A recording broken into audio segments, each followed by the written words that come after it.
Indonesia, Oktober 2020. Gejolak massa di berbagai daerah kembali membara. Sebagai buntut dari pengesahan RUU Cipta Kerja yang terkesan tiba-tiba. Baik buruh maupun mahasiswa, semua membawa satu pesan yang sama. Penolakan Undang-Undang Cipta Kerja. Pesan-pesan yang diteriakkan seakan tak lagi terdengar. Ketegangan demi ketegangan pun tak lagi terhindar. Teman-teman kami, mahasiswa banyak yang menjadi korban kesewenang-wenangan. Bahkan hingga ratusan harus ditahan. Dan ini cerita mereka yang sedang berusaha kembali menegakkan keadilan.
Nama saya Muhammad Edwin Arvensyah Putra, biasa dipanggil Alvin. Saya anggota dari lembaga pers kampus Gema Unesa. Di pas demo kemarin, kondisinya pertamanya itu kondusif. Tapi sekitar jam 2 udah mulai ricuh karena ada beberapa massa aksi yang mulai memasuki pagar. Lebih tepatnya memaksa memasuki pagar waktu itu. Dari peserta aksi jam 2 waktu itu berasal dari golongan golongan pelajar dan juga sepertinya dari supporter Surabaya gitu. Dan saya sendiri tiba di lokasi pada waktu itu sekitar jam 2, jadi kondisinya memang sudah ricuh. Posisi saya waktu itu saat ricuh, saya ada di belakang patung Gubernur Suryo. Nah, saya nerbangkan drone waktu itu di situ.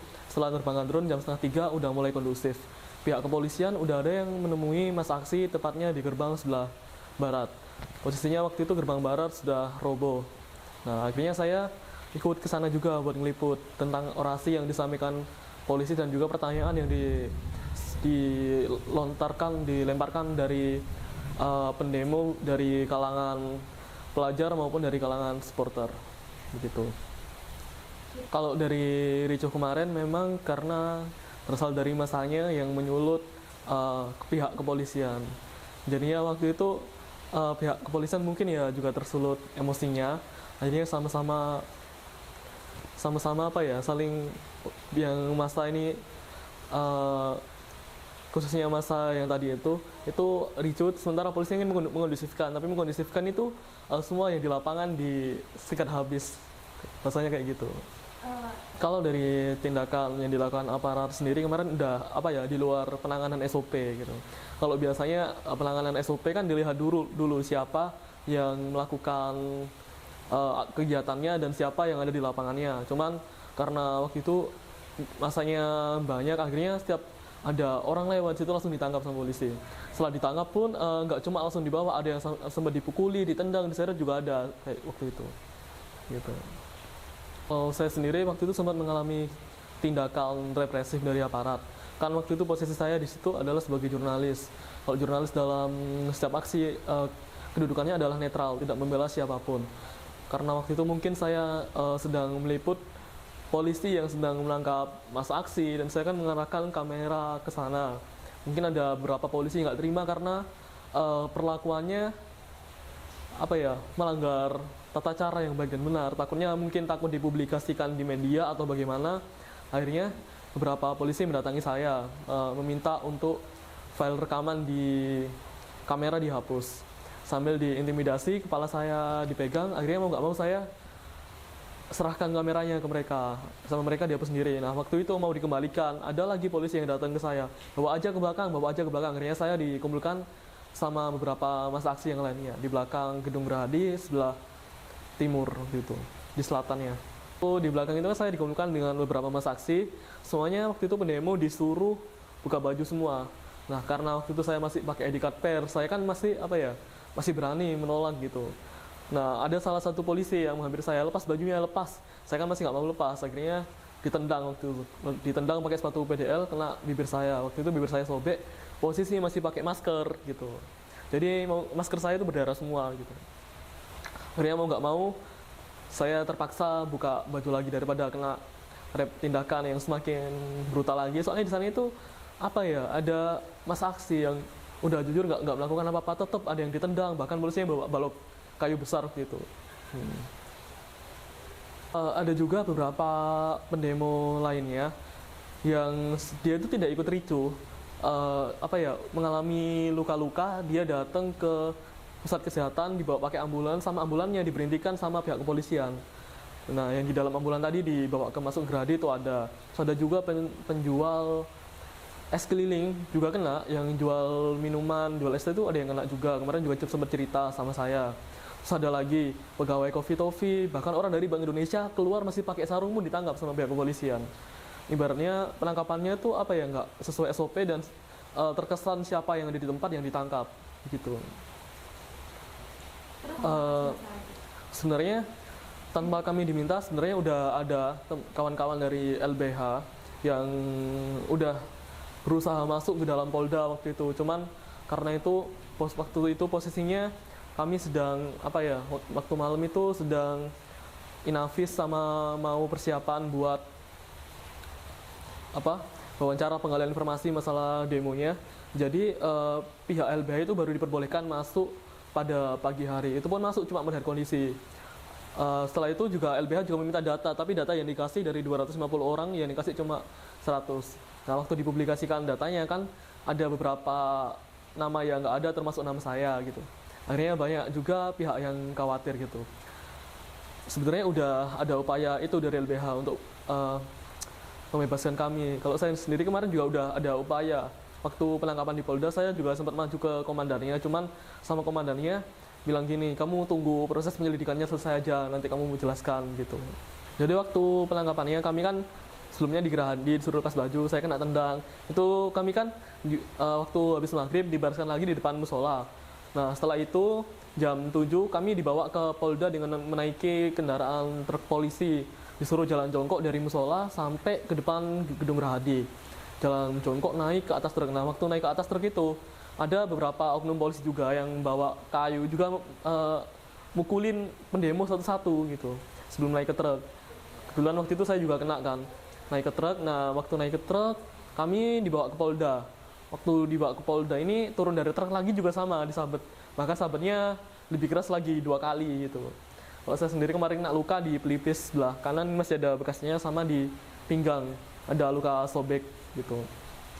Nah, baru waktu setelah turun dari Polda, setelah kena hantaman rotan tadi itu udah selesai kayaknya tindakan yang secara fisiknya secara langsung. Tapi kalau tindakan-tindakan represif lainnya masih ada gitu.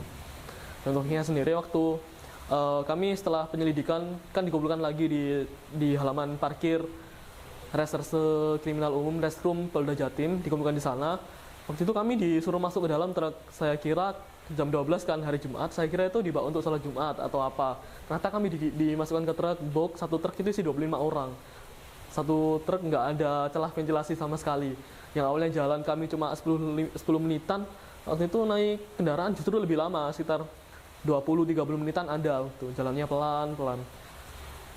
Nah, setelah itu diturunkan di mana? Di lapangan tenis, baru kami disuruh tanda tangani lagi surat pernyataan bahwa kami melakukan perusakan seperti itu. Dan itu polisinya sendiri ya bilang kalau ini perintah dari Kapolda supaya kalian menandatangani seperti surat ini agar kalian bebaskan gitu. Nah, ada beberapa pendemo juga yang waktu itu nggak menandatangani.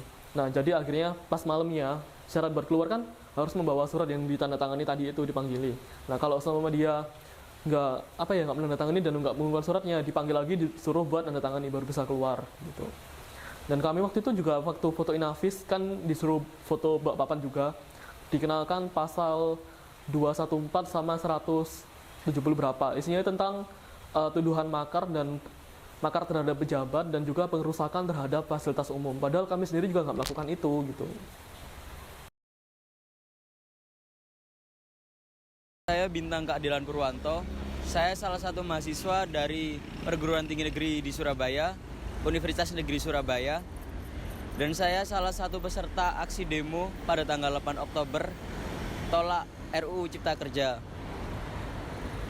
Dan saya salah satu demonstran yang mengalami tindakan represif oleh aparat, tepatnya di halaman Gedung Gerahadi, di sepanjang jalan antara Air Mancur sampai di Gedung Gerahadi. Awal mula kejadian pada saat itu sore terjadi chaos di daerah Gerahadi dan saya sempat terkena letusan gas air mata sehingga saya dibawa oleh teman saya ke gedung PMKRI pada saat itu yang dijadikan posko medis. Dan pada saat maghrib, kisaran maghrib jam setengah tujuh, itu ada 2 polisi tidak berseragam masuk ke lokasi posko medis dan menarik saya dan teman saya pada saat itu. Dan kami ditarik keluar posko medis, baru sampai depan posko medis kami udah dipukuli pakai pipa besi, kami udah dikata-katain, kami udah ditendangin. Sempat kami membela diri bahwa kami masih dalam kondisi tidak normal, tidak sehat. Tapi polisi tidak menghiraukan pada saat itu dan melanjutkan aksi pemukulan. Sehingga sampai-sampai para medis jalanan itu sempat berteriak ke polisinya, "Sudah Pak, kasihan." Tapi polisinya masih melanjutkan tindak pemukulan pada saat itu. Setelah itu sampai di depan halaman gedung PMKRI, saya disuruh lepas baju dan teman saya dan digiring sampai ke halaman Gerahadi. Di sepanjang perjalanan, saya dan teman saya dan beberapa demonstran lain mengalami tindakan represif oleh aparat polisian karena di depan SMA 6 di jalan menuju Gerahadi itu banyak sekali polisi yang memakai seragam dan ikut memukuli kami. Alat-alat yang digunakan polisi pada saat itu antara lain ada pipa besi, ada sepatu boot mereka yang mereka pakai, ada tembak gas air mata, dan yang lain pakai tangan, pakai kaki juga. Dan kami digiring sampai ke halaman Gerahadi. Pada saat itu yang paling parah mungkin saya dan teman saya karena darah itu udah di mana-mana. Saya sempat tidak sadar diri di depan SMA 6. Tapi sama polisi diangkat lagi, disuruh jalan lagi. Di panjang perjalanan kami tidak jalan, tapi kami disuruh jalan jongkok, rolling, guling-guling sambil dipukuli. Setelah sampai di halaman Gerahadi tadi, saya dan teman saya sempat dibersihkan lukanya beberapa, tidak maksimal. Karena pada saat kami didata dan kami dibawa ke Polda, perjalanan menuju Polda, di dalam truk itu darah saya kerasa banget masih ngalir. Dan saya juga sempat tanya ke polisi yang jaga di truk itu waktu itu, "Pak, ini darah saya masih ngalir." Tapi polisinya masih menghiraukan pada saat itu. Saya tanya seperti itu hampir 3-4 kali. Dan jawaban polisi masih sama, "Lihat nanti aja." Setelah kami sampai di depan Gerahadi, setelah kami sampai di halaman Polda pada saat itu, malam itu, kami juga masih belum dapat tindakan yang pasti buat mengobati beberapa luka di tubuh saya pada saat itu. Sehingga darah itu kerasa membeku, kerasa udah tidak ngalir. Dan akhirnya kami didata di sana, dirapid, sehingga besoknya kami disidik. Pada saat proses penyidikan, saya tidak terbukti bersalah, sehingga pada jam 6 atau sekitar setelah maghrib, saya dan beberapa teman saya dikeluarkan diperbolehkan untuk pulang dan dijemput orang tua saya. Sehingga waktu saya sampai di rumah ada beberapa luka di kepala saya, di sekujur badan saya ada beberapa luka waktu dicek sama orang tua saya. Di bagian kepala itu ada sekitar 7 sobekan, 5 sobekan besar dan 2 sobekan kecil. Di bagian pelipis memar, terus di bagian telinga juga berdarah. Di bagian punggung ada sekitar 3-4 sabetan. Di bagian telapak kaki saya itu sobek, kurang lebih seperti itu. Dan saya tidak bisa beraktivitas seperti biasa selama sekitar 2 minggu pada saat itu. Kemudian setelah 2 minggu saya sempat mau jahit di bagian kepala saya, tapi katanya dokter lukanya udah nutup sehingga tidak bisa dijahit, dan saya hanya bisa pasrah menunggu luka saya yang ada di kepala saya ini kering. Kurang lebih seperti itu. Kejadian yang saya alami pada tanggal 8 Oktober kemarin di sepanjang jalan dari balik Air Mancur sampai di depan halaman Gerahadi. Di sepanjang jalan saya disuruh rolling, jalan jongkok, dan guling-guling sambil dipukuli oleh aparat kepolisian.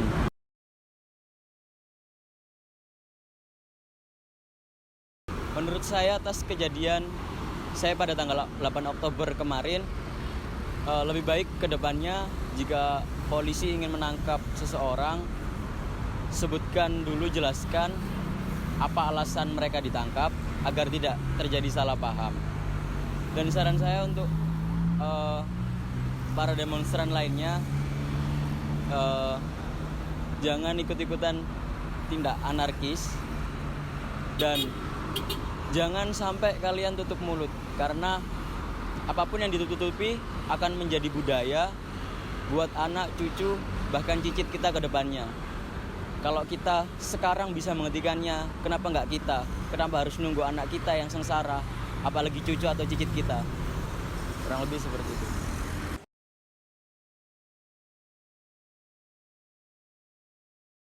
Ya,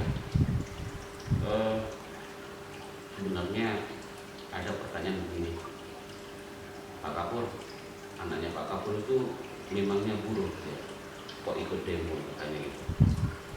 Ada beberapa anggota dewan yang bertanya begitu. Saya kurang paham pemikirannya mereka itu, karena setahu saya untuk membantu kaum buruh tidak harus menjadi buruh dulu, tapi di mana ada letak ketidakbenaran, ketidakadilan, peran serta mahasiswa itu penting sekali. Berubahnya pemimpin negara ini juga dipengaruhi oleh gerakan-gerakan mahasiswa. Jadi kalau ada mahasiswa yang turun ke jalan, saya rasa itu bagus. Itulah yang sebenarnya manfaat dari ilmu yang dimiliki sama mahasiswa itu. Termasuk di kasus kemarin Undang-Undang Cipta Kerja, ada pasal-pasal yang dianggap sama anak saya, khususnya anak saya dan pada umumnya mahasiswa yang lain, para pengunjuk rasa, ada yang tidak benar, ada yang tidak berpihak kepada buruh. Maka wajar kalau menurut saya mahasiswa ikut membantu saudara-saudara kita yang ada di posisi buruh. Itu saya rasa bagus ya, bagus. Jadi ada manfaat itu untuk mahasiswa itu. Cuman yang kita sayangkan sekali dengan kejadian kemarin, aparat begitu tindakannya juga membagi buta, tidak tidak pilih-pilih, asal saja ngambil, asal saja mukul, asal saja ngepui ya, menangkap, padahal ya mahasiswa itu tidak anarkis. Padahal mahasiswa saat itu tidak ada yang anarkis. Mereka sudah bermodal intelektual, dia maju dengan pemikirannya, dia maju, dia bergerak untuk melawan undang-undang Cipta Karya yang dianggap salah. Itu.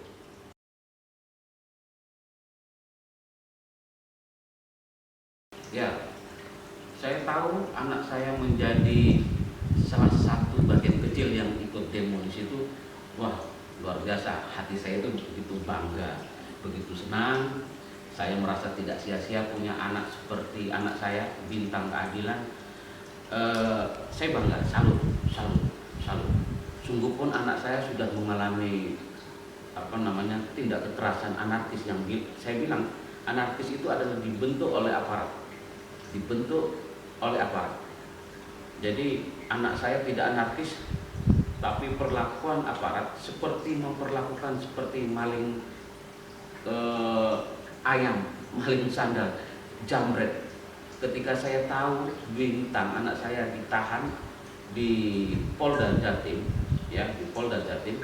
anak saya dalam kondisi luka parah, saya merasakan, loh, ini kenapa anak saya ini kenapa kok sampai seperti maling saja tidak boleh loh dipukul seperti ini, maling saja masih dilindungi loh haknya itu.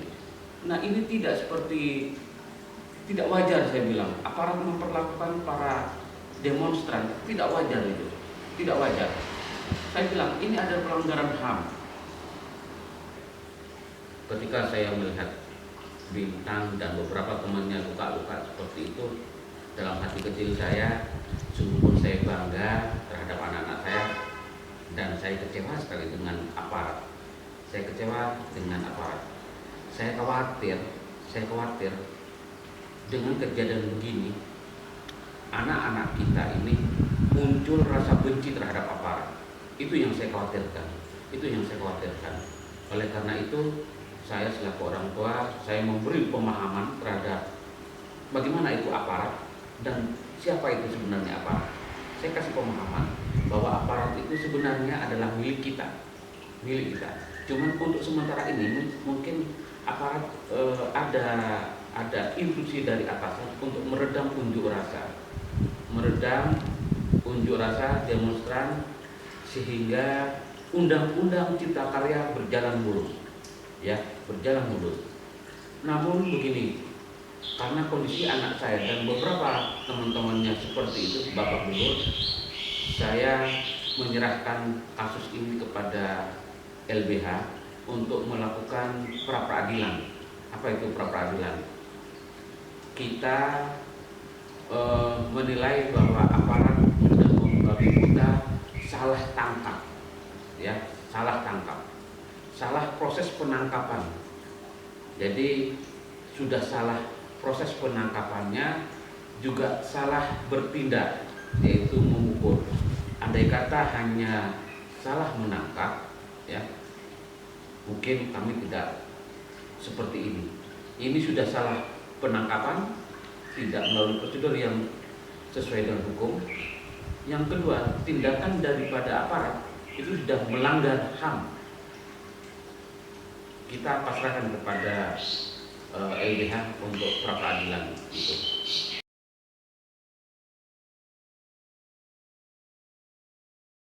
Ya, sampai sekarang kita menunggu data-data untuk melengkapi pra-peradilan itu ya.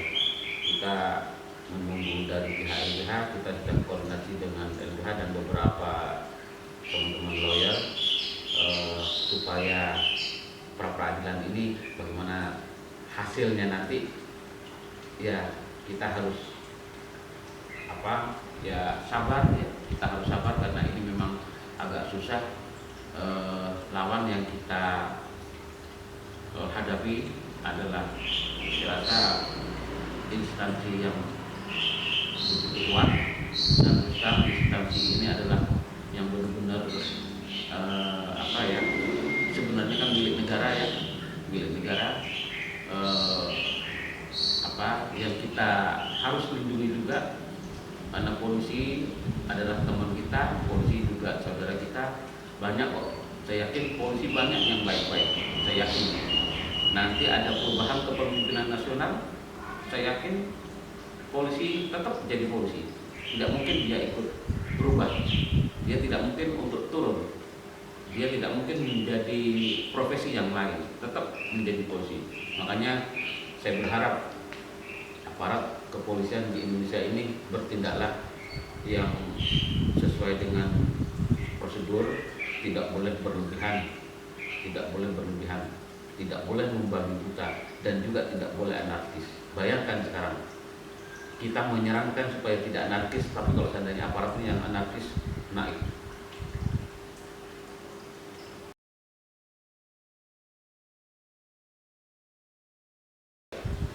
Andai kata nanti ada sesuatu yang perlu kita turun ke jalan demo, siapapun itu pemimpin nasionalnya, saya rasa andai kata Bintang punya hati dengan diimbangi dengan intelektualnya, saya yakin Bintang akan turun dan saya akan mendukung. Saya berharap Bintang, karena ada pengalaman seperti ini dan teman-teman yang lain juga ikut berkontribusi terhadap pemerintah, khususnya pemerintah Kota Surabaya.